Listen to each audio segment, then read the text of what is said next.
Du jour au lendemain, Alain Weinstein, bonsoir.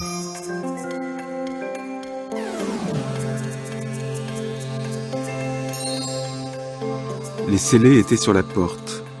Ils étaient bien passés. À minuit, 6 de la Gestapo.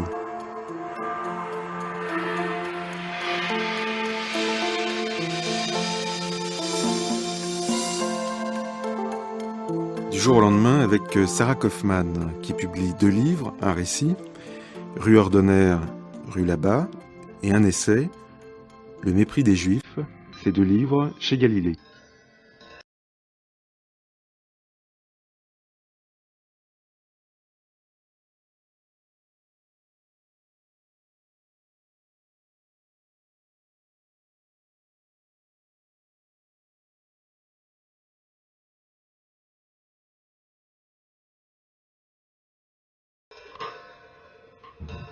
Est-ce qu'il faut rappeler, Sarah Kaufmann, que vous êtes l'auteur d'une trentaine de livres?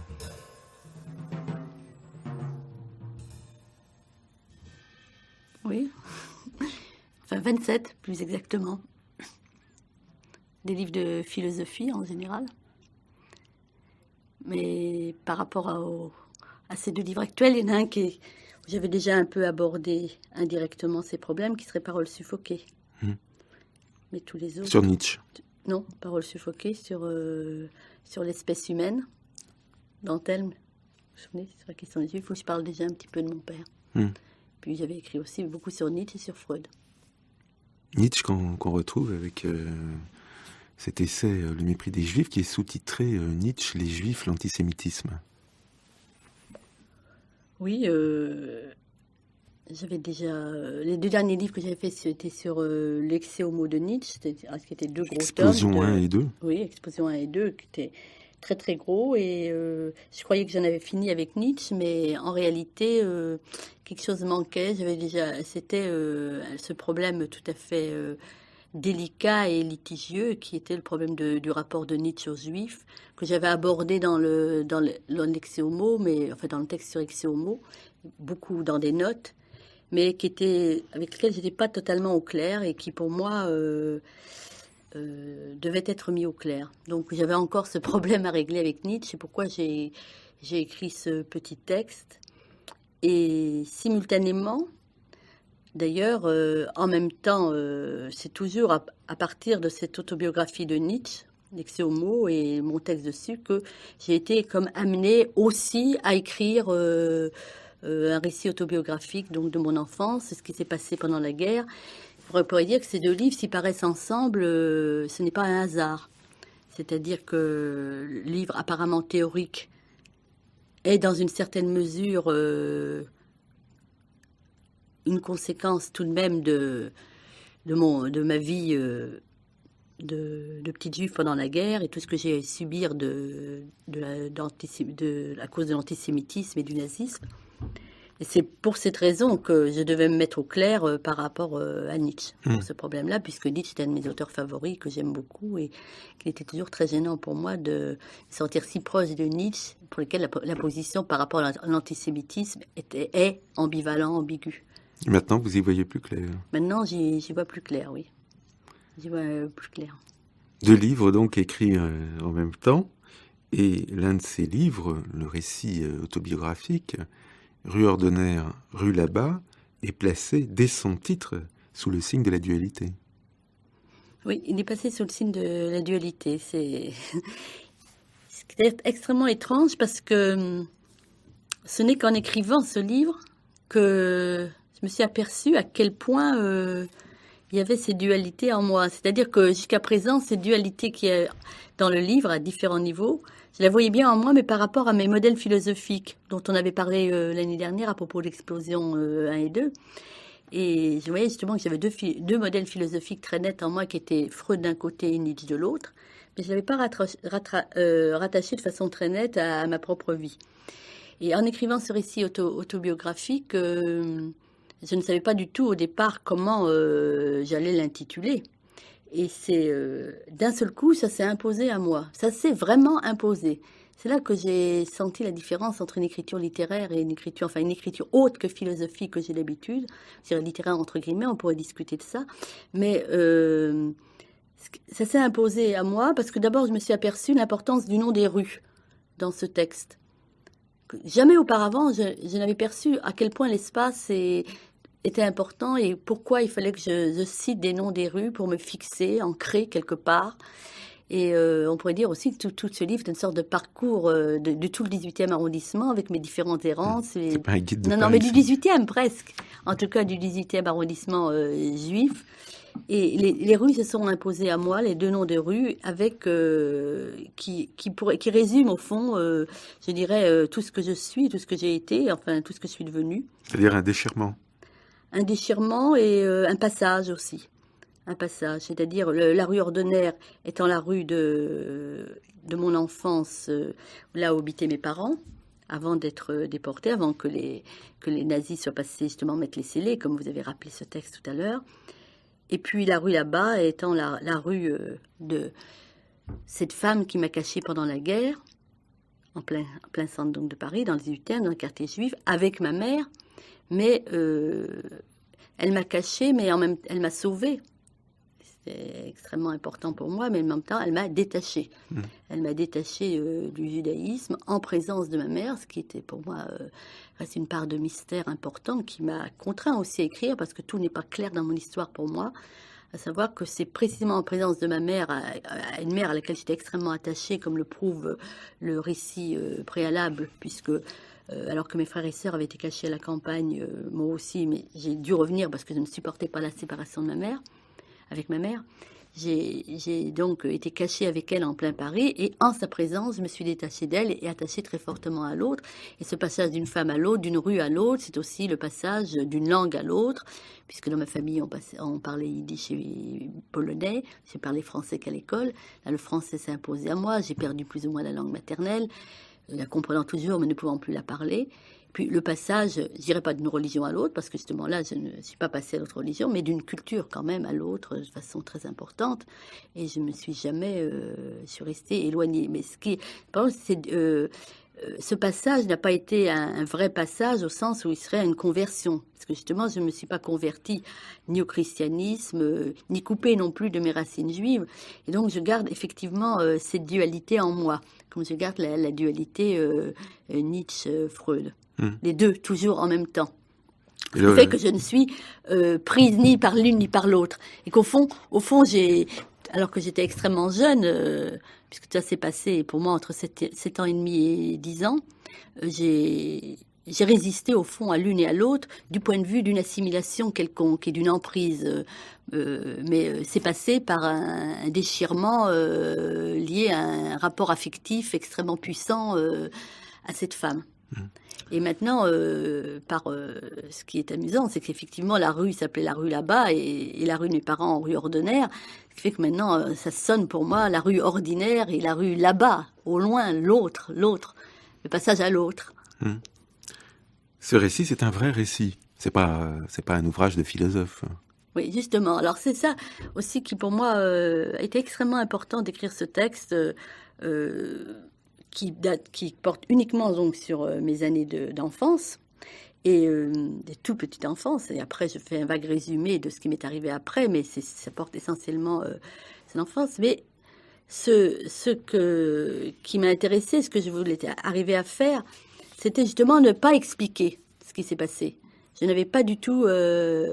D'abord parce que tout n'était pas clair pour moi, et parce que je pensais qu'il était important d'écrire ce qui s'était passé, sans explication, et sans un effort de réappropriation de ma vie, pour lui donner un sens, soit historique, soit psychanalytique, par exemple, ou soit philosophique, problème de l'identité, passage d'une chose à l'autre. Ce qui m'a intéressé, vous avez mis du temps à vous décider à l'écrire. Oui, alors justement, ce qui est arrivé, ce qui m'est arrivé se situe dans les années 42, 44 et 45, et nous sommes en 94, donc ça fait 52 ans en fait que je porte ce récit en moi. Et vous dites que cette histoire, vous ne l'avez racontée à personne. Je l'ai racontée par bribes, mais de façon continue, sous forme d'un récit continu, comme je fais dans le texte. Ici, non. Et c'est resté un peu en moi comme un corps flottant qui, euh, qui était là et qui avait besoin de s'exprimer. Donc, quand j'ai fait une psychanalyse, évidemment, donc j'en ai parlé, mais en psychanalyse, on ne parle pas de façon continue, justement. On parle par association libre. Alors, on peut parler d'une fois d'un événement et 3 ans après parler d'un autre. Et pour moi, là, ce qui a été extrêmement important, ça a été cette expérience d'écriture qui se différencie totalement de mon écriture philosophique. C'est-à-dire, il n'y a aucun effort de sens, aucun effort d'interprétation, aucun effort de réappropriation et de maîtrise de ma vie qui reste là telle quelle, bien que je comprenne moi un peu, mais pas complètement. Et puis j'ai pas voulu, ça s'est imposé à moi d'écrire de cette manière. Et donc la distinction par rapport à mes textes philosophiques et la distinction aussi de ce qui se passe dans une psychanalyse. C'est complètement différent. L'écriture de ce récit a été pour moi extrêmement importante sur le plan psychique. Je veux dire, bon, je peux pas dire plus que la psychanalyse, mais je veux dire, ça s'est ajouté l'un à l'autre. Peut-être que sans la psychanalyse, ce récit à l'état pur n'aurait peut-être pas été possible. Mais je dois dire que en faisant ce petit texte, les choses se sont imposées à moi. J'ai eu des images, des odeurs, qui se sont imposées, qui n'étaient pas revenues du tout en psychanalyse. Bon. Reste à raconter l'histoire. Et justement, dans ce livre dont vous parliez tout à l'heure, Paroles suffoquées, qui est apparu en 87, vous écriviez « Mon père est mort à Auschwitz. Comment ne pas le dire et comment le dire ?» Aujourd'hui, vous savez répondre à cette question ? C'est-à-dire, j'ai répondu en passant à l'acte. C'est-à-dire que les deux livres, effectivement, sont à la fois proches et lointains. C'est-à-dire, dans Paroles suffoquées, il y avait des passages qui étaient vraiment un peu autobiographiques quand je parle de la déportation de mon père. Mais à cette époque-là, j'aurais été totalement encore incapable d'écrire un récit autobiographique, de parler de moi à la première personne, bon, comme je fais dans ce texte. Et je crois que dans Paroles suffoquées, l'originalité par exemple, de l'allusion à ce qui s'était passé pour mon père, était que je m'étais efforcée justement de lui ôter tout caractère autobiographique, d'insérer ce que je disais de mon père dans un ensemble qui concernait tous les juifs. Et le moyen par lequel j'étais passée pour arriver à ça, ça avait été d'une part d'avoir mis dans le livre la page de Klarsfeld dans lequel il y avait le nom de mon père, mais parmi tant d'autres, de telle sorte qu'on voyait bien que c'était pas une histoire singulière. Et que son histoire n'avait un sens que parce qu'elle s'inscrivait dans l'histoire avec un grand H. Et aussi, en ayant inséré tout ce qui concernait mon père, dans une réflexion sur le texte d'Antenne sur l'espèce humaine et des différents textes de Blanchot, en particulier dans le texte sur les différents textes des Juifs, dans le texte sur le désastre. L'écriture du désastre. De telle sorte que j'étais prise entre deux référents. Mon père était pris là-dedans et finalement je disparaissais complètement, moi, comme enfant. Et alors dans ce texte-là, c'est l'inverse. C'est-à-dire que j'essaie d'écrire sans aucun référent philosophique. Et ce qui compte, alors au contraire, c'est l'inscription, ma propre inscription dans cette histoire. Et comment je suis peut-être devenue philosophe et ce que je suis devenue par l'intermédiaire de cette époque et de ce qui s'est passé. Et ce que vous dites au début, Sarah Kaufmann, c'est que vous êtes sentie acculée à écrire cette histoire et que tous vos autres livres ont peut-être été des voies de traverse obligées pour parvenir à raconter ça. Oui, c'est ce que je me dis moi maintenant, après coup, évidemment. C'est-à-dire que il est bien évident que je me suis sentie autorisée moi-même, vis-à-vis de moi-même, à écrire un texte où je parle de moi, parce que j'ai écrit d'abord tant d'autres livres, qui fait que tant d'autres livres où, tout en étant philosophe, j'ai quand même une position assez originale à l'intérieur de la philosophie, c'est-à-dire mes textes ne sont pas des textes de philosophie, d'histoire de la philosophie selon une tradition universitaire, puisque dans la plupart de mes livres, j'essaie quand même de montrer l'insertion psychologique, les bases pulsionnelles des grands textes philosophiques. Par exemple, dans mon texte sur Auguste Comte, Aberration, le devenir femme d'Auguste Comte, je montre les bases pulsionnelles du système positiviste. Bon, ou dans le texte Respect des femmes, c'est pareil, je montre les bases pulsionnelles de ce que dit Kant ou Rousseau sur les femmes. Donc, ayant écrit ce grand nombre de pages, avec cette position philosophique déterminée, j'ai pensé aussi, surtout après donc avoir écrit Exposition 1 et 2 sur devenir soi-même, qu'il était important aussi pour moi de montrer que tous mes livres théoriques, avaient une insertion dans le pulsionnel, et dans la vie, au sens, dans mon histoire.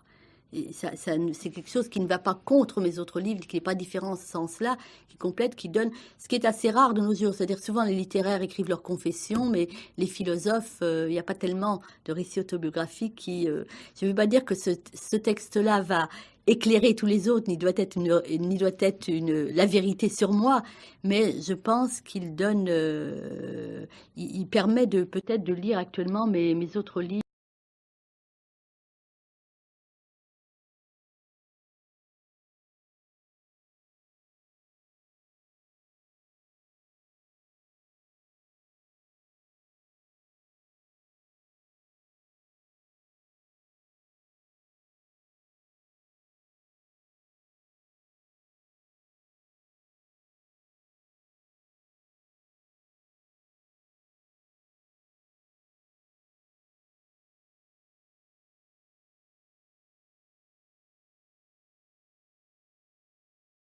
N'est pas centré sur la disparition de votre père à Auschwitz. Ce serait plutôt un livre sur la mère ou plutôt sur les mères, hein, comme on l'a vu tout à l'heure.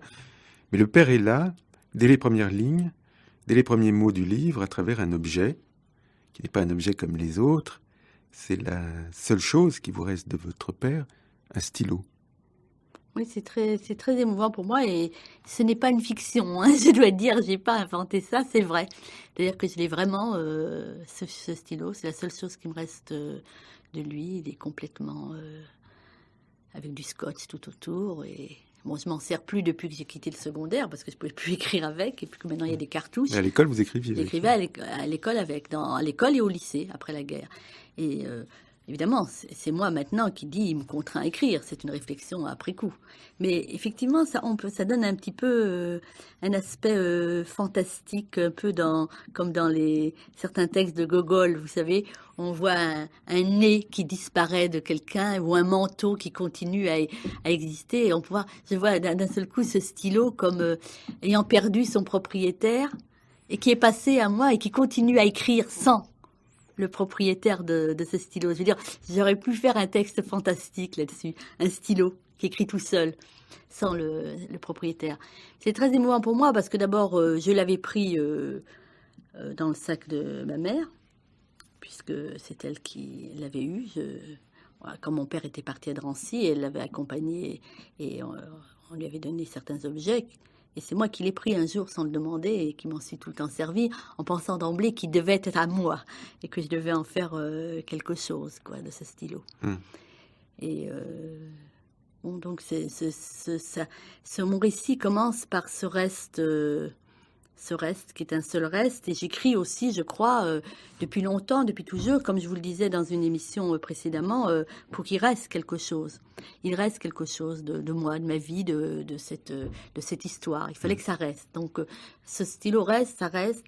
Et puis ensuite, j'essaie de savoir est-ce qu'il me reste encore autre chose. Et pendant longtemps, il me restait effectivement aussi une carte postale écrite par mon père de Drancy, avec donc pas ce stylo-là, mais avec à moins que, parce que là je n'ai pas de souvenir, c'est au moment où il est parti aux Auschwitz, on a renvoyé ça à ma mère, je ne sais plus. En tout cas écrit à l'encre violette et pas de sa main, ce qui était déjà très douloureux, parce qu'on n'a pas dû laisser passer une carte en yiddish et en polonais. Mon père écrivait dans cette langue. Je revois vraiment cette carte avec le timbre du maréchal Pétain dessus. Et à chaque fois que j'allais voir ma mère, par la suite, j'ouvrais une sorte de petite mallette dans laquelle ma mère mettait les différentes photos de toute sa famille ainsi que cette carte. Et puis, je la regardais tout le temps et je la relisais tout le temps. J'étais tout le temps hyper émue de ça. Et votre père était très religieux. Et quand même, oui, moi je suis émue encore maintenant. Donc c'était un rabbin. Vous aviez 2 sœurs, 3 frères, vous étiez 6. Mhm. Hein, et bon, tout l'univers familial a été rompu ce 16 juillet 1942, quand, comme vous le dites, votre père va être ramassé. Oui, parce que c'était un mot de l'époque. Et j'ai tenu à le garder. Euh, j'ai tenu à garder ce mot parce que ça montre bien comment les Juifs étaient considérés un peu comme des déchets, des restes qu'on ramasse à la petite cuillère. On les ramasse pour les parquer, pour les exterminer. Donc j'ai gardé ce mot, Hmm. ramasser. C'était frappant. Et oui, et je disais donc que à la mort de ma mère, on n'a pas retrouvé cette carte de mon père. Et c'était très douloureux pour moi. Et je me demande où elle a disparu. Pourquoi elle n'était plus là. Et vous la connaissiez par cœur, cette Oui, mais je la carte. connaissais quand même par cœur. De toute façon, heureusement, et je la revois. C'est-à-dire, mon père, ils avaient le droit d'écrire une carte avant de partir pour Auschwitz. Ils réclamaient un paquet de... Ma mère avait le droit d'envoyer. J'avais dur, moi je pensais pas que j'allais encore être émue comme ça. Donc, il avait demandé à ma mère d'envoyer un paquet de cigarettes, en précisant bien les Gauloises. Et puis, il lui disait de s'occuper de mon dernier frère, qui venait juste d'avoir 2 ans.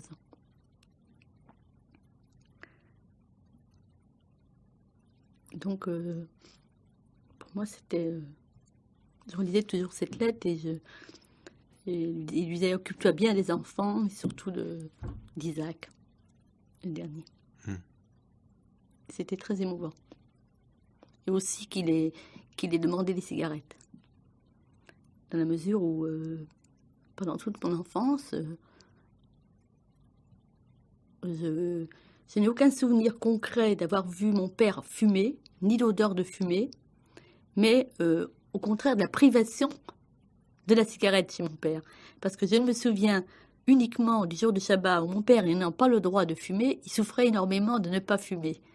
Et qu'il attendait donc la fin du Shabbat. On guettait tous les 3 étoiles. Ça se raconte également pour guetter le moment où mon père pourrait enfin jouir de cette cigarette. Et donc je n'ai aucun souvenir, je ne le revois pas concrètement fumer, ni des moments, mais uniquement ces moments de privation. Et qu'il ait rappelé donc ce besoin de cigarette dans cette carte, c'est-à-dire à un moment aussi, il n'en aurait pas, c'était très émouvant. Et ensuite, par la suite, très longtemps après, quand j'ai fait une psychanalyse, le premier rêve que j'ai fait où il était question de mon père, j'ai rêvé de lui comme d'un ivrogne. Enfin, j'avais la certitude en me réveillant que cet ivrogne était mon père. C'est la première fois que je rêvais de mon père. Enfin, de façon, de me souvenir du rêve. J'avais été vraiment très, très intriguée. Je me suis dit, moi qui idéalisais mon père, etc., mais c'est pas possible que je rêve de lui sous forme d'ivrogne. Qu'est-ce que ça peut vouloir dire, etc. Et avec les associations, j'ai compris que cet ivrogne, enfin, j'avais pensé que c'était un ivrogne parce que je voyais un homme traverser une rue en zigzagant et que mon père roulait lui-même ses cigarettes dans un papier à cigarette qui s'appelait Zigzag. C'est Zigzag qui avait donc été ce signifiant qui avait fait tout le rêve. Et donc je sais pourquoi je raconte ce rêve.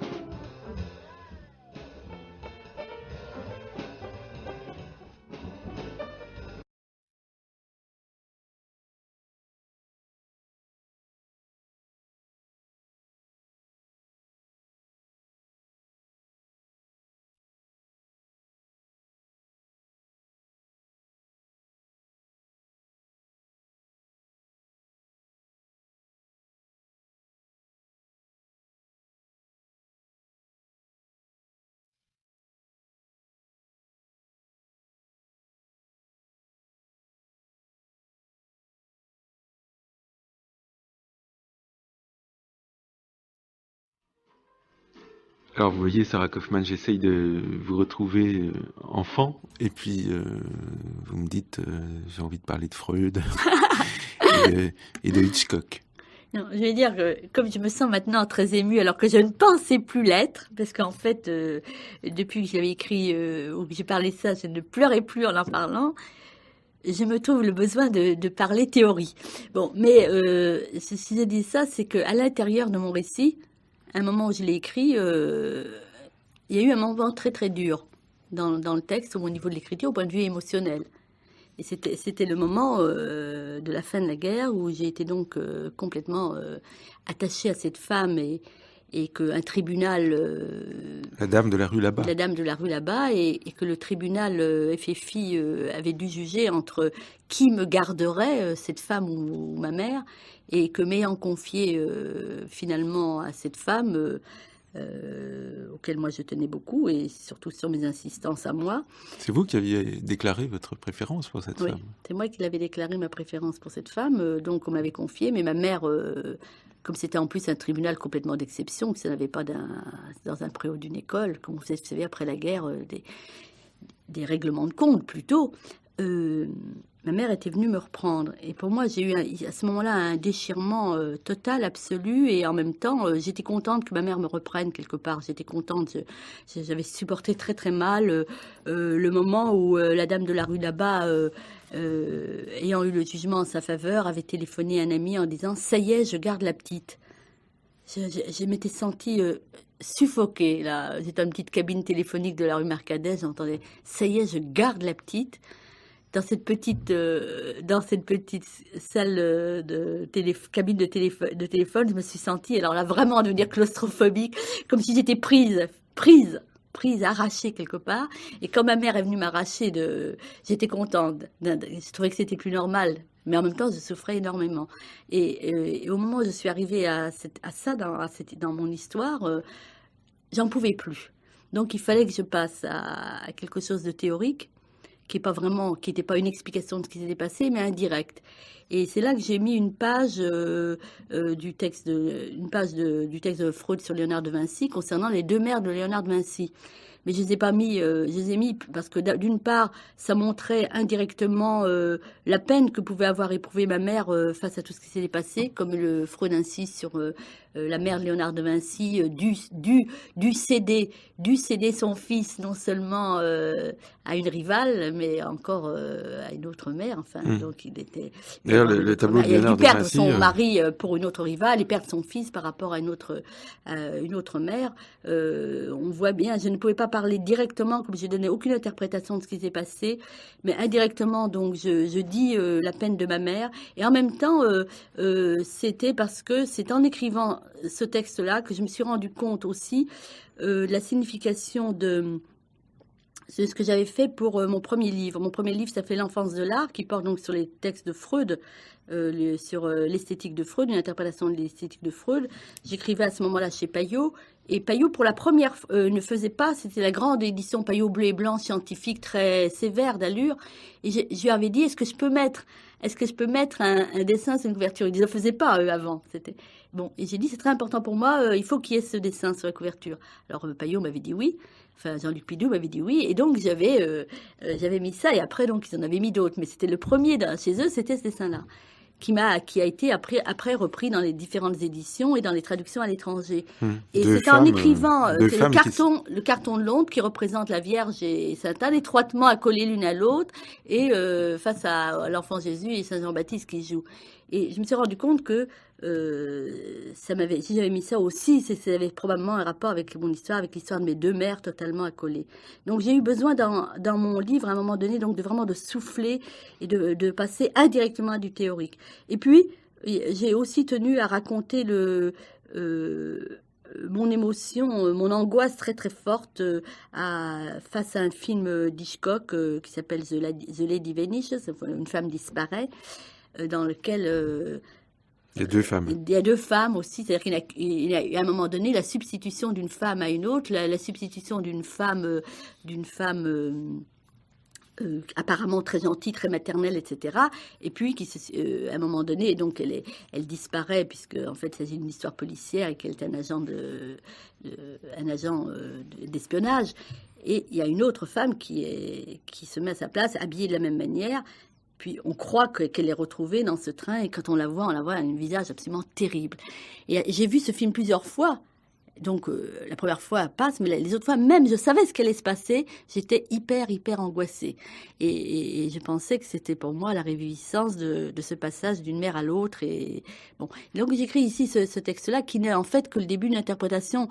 Ensuite, j'ai prolongé ce texte qui paraîtra dans un livre sur le cinéma au mois de février, dans lequel j'ai ajouté 4 pages qui donnent une interprétation beaucoup plus grande en fait de ce film, dans lequel je montre que la mère qui paraît très bonne et l'autre très mauvaise, en fait que la toute bonne n'est pas toute bonne, qu'il y a une véritable ambivalence, et je montre que si l'héroïne a une telle angoisse dans le film à laquelle moi je me suis identifiée, c'est parce qu'en réalité elle est extrêmement coupable, et que tout est fondé sur la projection de la culpabilité de la fille. Donc je donne en fait une interprétation plus grande, mais je ne voulais pas ici trop rompre, mais simplement en dire, c'est que en écrivant ce texte, je me suis rendu compte aussi du rôle du théorique pour moi, dans toute ma vie, les 27 livres qui ont précédé.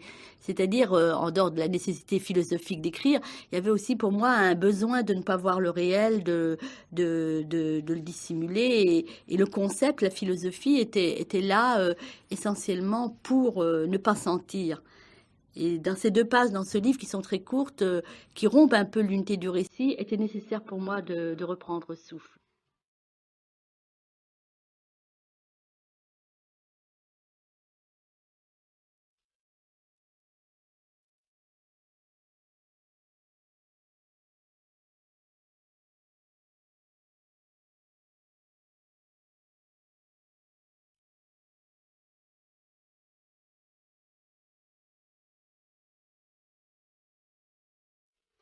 Alors justement, Sarah Kaufmann, venons-en au deuxième livre, plus théorique, Le mépris des Juifs, sous-titré Nietzsche, les Juifs, l'antisémitisme, qui paraît chez Galilée, en même temps que ce récit dont vous venez de parler, Rue Ordonnaire, Rue là-bas. Nietzsche et les Juifs, c'est quand même une question qui nous préoccupe depuis pas mal de temps. Il faut dire qu'il a adopté, lui, les positions les plus diverses sur la question juive. Oui, alors justement, jusqu'encore l'année dernière, moi-même n'étais pas très au point par rapport à cette position de Nietzsche. Mais en même temps, il y avait eu des livres qui avaient paru récemment, accablant Nietzsche d'antisémitisme, le rendant responsable de tout ce qui s'était passé aux Auschwitz, etc. Je ne pouvais pas l'admettre. Mais en même temps, j'avais pensé pendant très longtemps qu'il y avait des textes tout à fait divers là-dessus, qui se contredisaient plus ou moins, comme beaucoup de textes de Nietzsche sur beaucoup de choses. Et puisque Nietzsche n'est pas un nom unique, c'est un nom unique pour dire plusieurs devenirs, et Nietzsche n'est devenu lui-même qu'à la fin. Donc Nietzsche, ça ne veut rien dire, Nietzsche n'écrit pas, ce n'est pas Nietzsche, c'est Nietzsche à tel moment de son existence. Et donc il a pu avoir différentes positions. Mais alors justement, en faisant ce travail, je me suis rendu compte, au fond, que ces positions n'étaient absolument pas incohérentes, ni non plus le produit d'une évolution historique banale. C'est-à-dire que j'ai compris que les différents jugements qu'il portait sur les Juifs, tantôt positifs, tantôt négatifs, venaient tous d'une certaine image qu'il se faisait du Juif. Alors, l'image fondamentale, bon, qui est relativement banale, mais peut-être pas la manière dont lui va exploiter, qui serait donc l'essentiel, ce qu'il appelle la spécialité juive. C'est une spécialité juive qu'il appelle orientale, c'est sa propension au sublime. Conception sublime de la loi, liée à ce dont il avait le plus besoin et qui ça marque même le désir de l'élection. Bon, si on analyse bien et si on comprend bien ce que veut dire cette idée d'élection, et c'est ce que veut dire Nietzsche, la proportion au sublime, on comprend alors la double caractéristique qu'il donne des Juifs. Une double caractéristique totalement ambivalente, c'est-à-dire d'une part une face totalement positive, dans lequel il présente le Juif, alors contrairement à ce qu'on dit souvent, donc j'insiste bien là-dessus, une face totalement positive, que le Juif est totalement affirmatif de la vie, le moins décadent de tous les peuples, attaché à la vie beaucoup plus que les Grecs, beaucoup plus que les Grecs. Il dit, par exemple, les Grecs n'ont jamais pensé à une résurrection, alors que pour les Juifs, c'est la résurrection avec la chair, il ne quitte pas ses entrailles. Bon, un peuple totalement affirmatif, ayant fait tout ce qu'il a pu pour subsister en vie, quoi qu'il se passe dans l'histoire, et y étant parvenu. Et s'il est parvenu, c'est précisément parce que il s'était forgé, il avait l'idée qu'il était un peuple élu, préféré de tous, et que quoi qu'il arrive, il continuait à être aimé de Dieu. Mais en même temps, cette même conception d'un Dieu et d'une loi morale sublime faisait que il avait toujours l'idée que il ne parvenait jamais à satisfaire cette loi. Cette loi, il ne pouvait pas. Donc, en même temps qu'il forge l'idée d'un Dieu sublime, il se transforme quelque part en un pécheur, qui fait que, dans le premier cas où il se sent l'élu, il méprise totalement tout le mépris qu'ont eu pendant des siècles les autres peuples, mais en tant qu'il se sent quelqu'un qui ne peut jamais rejoindre Dieu, jamais être uni à Dieu, toujours séparé par un abîme de ce Dieu sublime, il ne pouvant pas accomplir sa loi, il se méprise lui-même. Il se méprise lui-même et il méprise toute l'humanité comme telle. Le péché pour lui n'est jamais un péché vis-à-vis des autres hommes, mais vis-à-vis de Dieu. Et d'où cette figure totalement négative qu'il a de lui-même, de se mépriser, de s'humilier. Et c'est à ce moment-là qu'il est présenté par Nietzsche comme le renversement des valeurs. Il n'y a aucune valeur naturelle qui est possible. Il est responsable de la division en deux mondes, etc. Mais ce que j'avais pris jusqu'à présent comme des textes contradictoires, tantôt le juif magnifié, tantôt le juif responsable du renversement des valeurs, est en fait, s'explique totalement à partir de ce qu'il appelle cette spécialité juive. Et alors il compare à ce moment-là l'attitude de Dieu, enfin le Dieu des Juifs tel qu'il le conçoit, tel que les Juifs l'auraient conçu, selon lui, par projection en fait de leur propre puissance en Dieu, et c'est en défait totalement leur puissance, se méprisant totalement eux-mêmes. Le Dieu est tellement grand que l'homme n'est rien. Alors, il le compare au rapport des nobles à Louis XIV, au moment où, et dans lequel les nobles n'ont plus aucun pouvoir. Il n'y en a que pour le roi. Le roi a tous les pouvoirs, mais en même temps, ils sont les privilégiés. Et en tant que tels, ils supportent de n'être pas le roi. Et ils méprisent tous les autres. Alors cette comparaison, elle est intéressante parce que elle montre que pour Nietzsche, le juif est un peuple nobiliaire, en fait, et pas du tout plébéien, etc. La décadence, c'est un masque. C'est un masque pour une sorte de comédie qu'il a jouée, pour imposer des valeurs, pour qu'il ait pu subsister comme peuple et survivre à toutes les persécutions. Et donc c'est extrêmement... Ceci est un point très important, cette double image, qui fait que Nietzsche considère que grâce à cette double image, le juif qui a commencé par être méprisé, qui a été méprisé, qui a subi tout ce qu'il a subi au cours de l'histoire, finalement redressera la tête et devient pour lui quasi le modèle du surhumain à la fin des temps, enfin, une sorte de fin des temps, ce qu'il appelle le jour du véritable sabbat, où le peuple juif sera advenu vraiment à lui-même. C'est-à-dire ce qui m'a beaucoup intéressé, c'est dès le départ, il dit les juifs n'ont pas encore dit leur dernier mot. C'est-à-dire que les juifs, c'est pas une entité fixe, comme lui-même n'est pas fixe. Il y a un devenir juif du juif. Et ce devenir juif du juif, pour Nietzsche, c'est un devenir surhumain, un devenir noble. Au cours du temps, il deviendra le maître de tous les autres peuples. Il sera enfin noble, c'est-à-dire, surtout pour Nietzsche, ça veut dire que il n'aura plus honte à l'égard de lui-même et les autres peuples n'auront plus honte de lui. C'est-à-dire, il ne sera plus ce sale juif qu'il a été, le simple circoncis. Alors, ce qu'il y a, c'est que, justement, ce texte de Nietzsche me paraît extrêmement intéressant, parce que Nietzsche a bien vu, lui, que dans le juif, il fallait garder toujours très lié l'idée de l'élection et de la circoncision, comme telle. Alors que ce qu'a fait l'hitlérisme, le nazisme, c'est de séparer l'élection et la circoncision. C'est-à-dire, ils ont laissé aux juifs la seule image d'évaluer de celui qui n'est rien, mais le juif ne se sentait rien que par rapport au Dieu. mais pas par rapport aux autres hommes, qui n'est rien, toujours coupé de Dieu. C'est ça qu'on appelle la circoncision, bon, de chair, mais qui signifie en fait que la loi n'est jamais accomplie, qu'il est toujours coupé de Dieu, qu'il n'y a aucune union possible avec lui. Ils l'ont séparé de l'aspect de l'élection. Et Hitler a voulu garder l'élection sans la circoncision, sans la loi, par conséquent.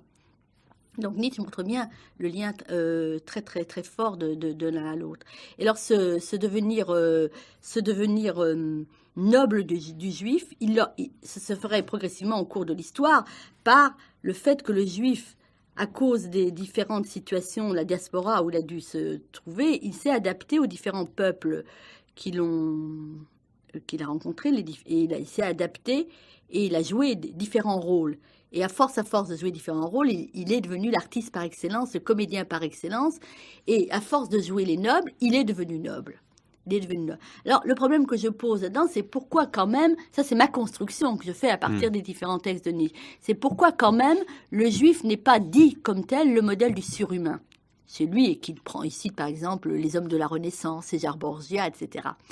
C'est que il y a une chose importante, c'est qu'au cours de l'histoire, en principe, mon hypothèse, c'est que quand le juif, si on admet l'hypothèse de Nietzsche, les juifs récupèrent toute la puissance qu'ils ont perdue au cours de l'histoire et qu'ils ont projetée en Dieu au départ, ne se sentant eux rien, s'ils deviennent vraiment nobles et maîtres, il faudrait qu'ils abandonnent la croyance en Dieu, c'est-à-dire, ce serait ça le surhumain, c'est-à-dire redonner à l'homme tout ce que l'homme a commencé à projeter en Dieu et s'est senti diminuer à cause de ça. Or, il est peu probable que le juif abandonne son idée de Dieu et l'élection de Dieu auquel il tient par-dessus tout. C'est-à-dire que si le juif n'est pas le modèle du surhumain, c'est que s'il sait bien, il ne sait pas vraiment consciemment que c'est lui qui a créé la figure de Dieu. C'est la différence avec les nobles de l'époque de Louis XVI. Les nobles de l'époque de Louis XVI savaient que c'était eux qui avaient élevé le roi à leur puissance en lui donnant sa propre puissance. Les Juifs se le cachent, puisqu'il fallait bien qu'ils se cachent pour se croire élus de Dieu. Donc, ils ne peuvent pas être le modèle de surhumain dans la mesure où ils restent dans l'illusion qu'il y a un Dieu. Bon, il faudrait qu'ils deviennent totalement athées. Bon. Mais en même temps, Nietzsche, qui ne voit jamais les choses de façon très univoque, dit, mais quelque part, ils savent quand même que c'est eux qui ont édifié à partir de leur puissance.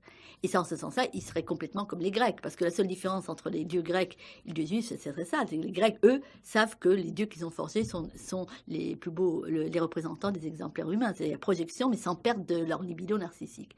Je voudrais ajouter quand même, tout ça, j'étais très contente, parce que je trouve que ça donne une image quand même du juif assez fidèle. C'est-à-dire finalement, un juif, je dirais, pour parler en termes psychanalytiques, un peu ayant une figure maniaco-dépressive, c'est-à-dire à la fois sûr de lui, méprisant tout ce qui peut lui arriver, surmontant effectivement tout dans l'histoire, et en même temps capable de se sentir un rien. Je suis un rien, je suis un rien, je suis un rien, dit-il dans la synagogue le jour du Yom Kippour, face à Dieu. Bon, c'est double image.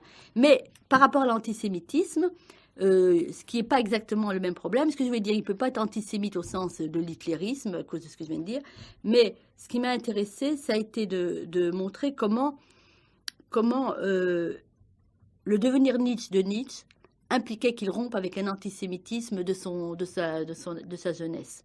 C'est-à-dire un antisémitisme qui était lié à sa famille, à sa mère, à sa sœur, à tous ses amis, Gersdorf, etc. Et surtout à ces deux modèles identificatoires très forts qui étaient Wagner et Schopenhauer, dont l'antisémitisme était absolument criant.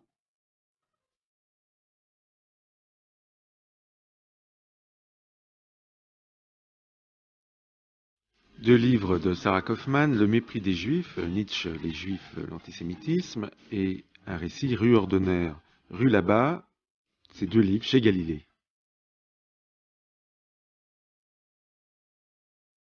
Du jour au lendemain, Philippe d'Estrebec, Bernard Treton, François Poirier, Alain Weinstein. Bonsoir.